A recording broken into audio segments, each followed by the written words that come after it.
Hey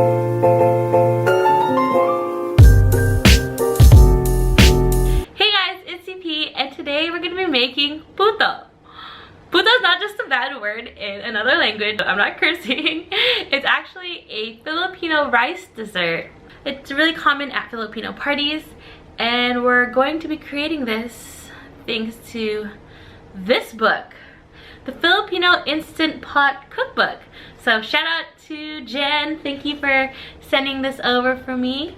It's been a really popular cookbook actually on Amazon, and in here they have everything from, like, they pretty much have all, or you know, most of the popular traditional Filipino dishes that you can make in the Instant Pot. So really good book.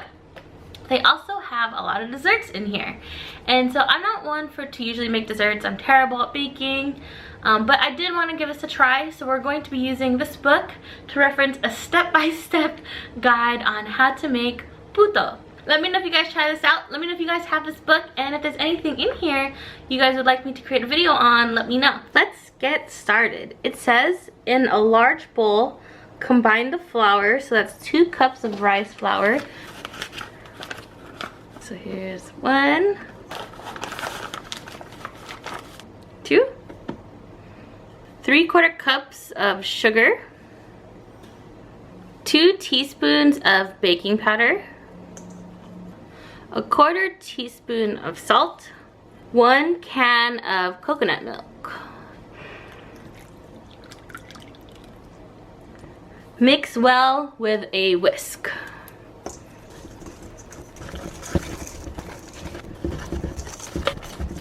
Okay, this looks like it's mixed pretty well. It's not really clumpy anymore. Next, we're going to spray our silicone mold with non-stick cooking spray. So we have Pam.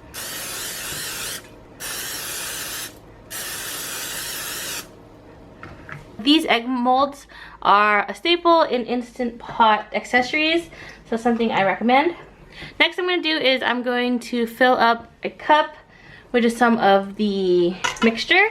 And then it says to fill mold about 3/4 of the way. In our instructions, it also says that we could add 1 to 2 teaspoons of ube extract. So I'm going to do that with the rest of this. Here we have a little bit of ube extract. That is a hot commodity nowadays. So we're just going to add a little dash to that in here. See what that tastes like, since we have, you know, 2 molds full already. Ooh, yes. Oh man, that ube smells very potent already. Yeah, looks pretty good. Oh yeah, not supposed to fill that up all the way. It's okay. Cool. So as you can see, I could fit about 3 of these egg molds. This one may have a problem later. It's fine.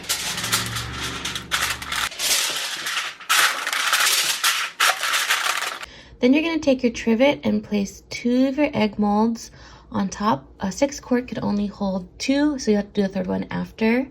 And then you're gonna take 1 cup of water and put it in the Instant Pot, and then you're gonna take your trivet and place it inside. You have your lid on, pressure cook, high for 20 minutes. So once that's done, go ahead and just quick release. And when your pin drops, you can open to remove them from the Instant Pot, put it here, and then we'll let it sit. Just repeat the process for the last bit of it. Okay, so while this cools, I'm actually gonna go ahead and remove the foil. Oof, we got a little crazy looking one over there. Wow, these ones came out so much prettier. Oops, all that liquid. Okay, we'll let that cool and we'll pop some out. It's been a couple minutes since it's been cooling down, so I've gone ahead and turned it over onto a plate so that we could pop out these putos. And it seems like it'll come off pretty easily, so let's, ooh, well bam, look at that. Little jigglies. Zoom on that, yeah. They all look like fish balls, like the consistency from the outer look. And come out as aesthetic. I called that one too, that one was gonna explode a little, but it's okay. Let's try to get these onto this plate too. It's still a little warm. Oh, okay, cool. Oh, nope, they just fell right out. Here's our little ube ones. Some of our little mixed ones. Yeah, the ube ones didn't hold as nicely. So you can see like this one, just a little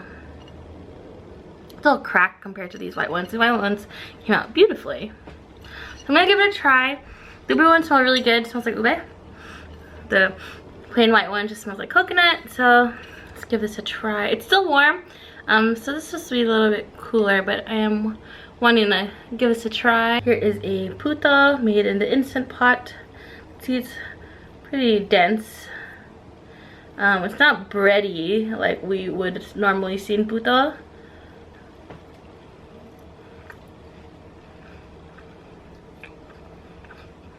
Okay, first the inside. It's a little bit more chewy than I'm used to. You know, it's usually supposed to be more bready. This does have kind of like a gelatinous outside. It's kind of similar to mochi. Actually, are you familiar with mochi, the Japanese dessert? The outside sort of has that gelatinous texture on the outside. It's a little bit thicker, keeping everything inside.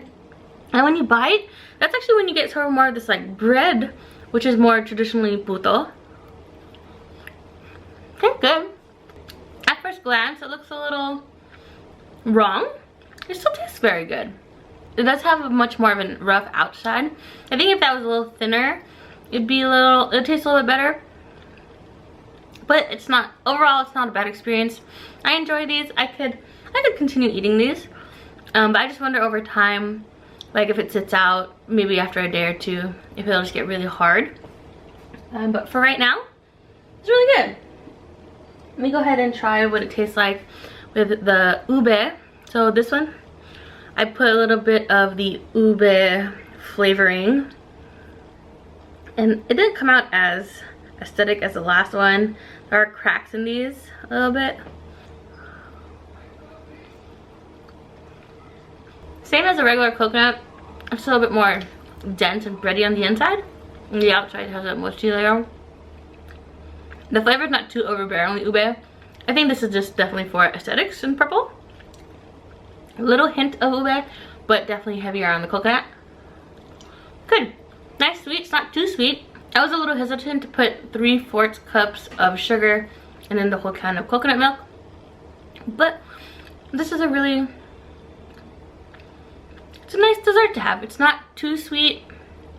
I mean, of course, I could always pair this with something that's a little bit bitter. So like I was saying, if you want to eat this with like dinuguan, which is a Filipino dish, you could do that. You could even have this with like black coffee. I've had other things that are pretty much a lot more sweet than this. This is very toned down in sweetness. So yeah, I'm happy with this. I'd make this again. I accidentally bought way too many bags of rice flour, so I'll probably be making this some more. Oh, okay guys.